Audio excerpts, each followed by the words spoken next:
most difficult thing about yung condition mo? What is something that you really struggle with?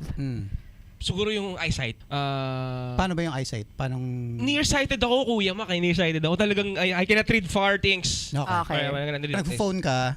Talagang as in tutok talagang ganyan. Ah. I cannot kasama sa condition nung albinism is yung mata ko na tinatawag nilang nystagmus. Galaw siya ng galaw. Yeah. Okay. May involuntary movement siya. So far wala pa talagang gamot sa ganitong klase ng condition. So walang corrective glasses Walang or corrective anything? glasses na pwede Okay. talaga. Yung tingin ko sa eyesight at saka sa balat. Actually, Right. ang sakit sa siguro feeling ko times 10 ng init ng nararamdaman mo.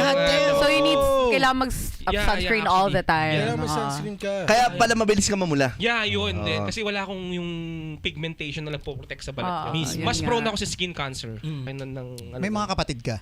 Okay sila, normal yung balat nila. Hindi mo ba inisip na baka ampon ka or... May ganung moment ng bata actually, May ganun talaga, maiisip mo yun. May isip mo, no? Kadapo. Gaano ka kadalas makatcall ng mga tita? Dahil akala nila apam ka. Kung hindi magtatagalog si Pete, mauupod yung titi niya. Oo nga eh.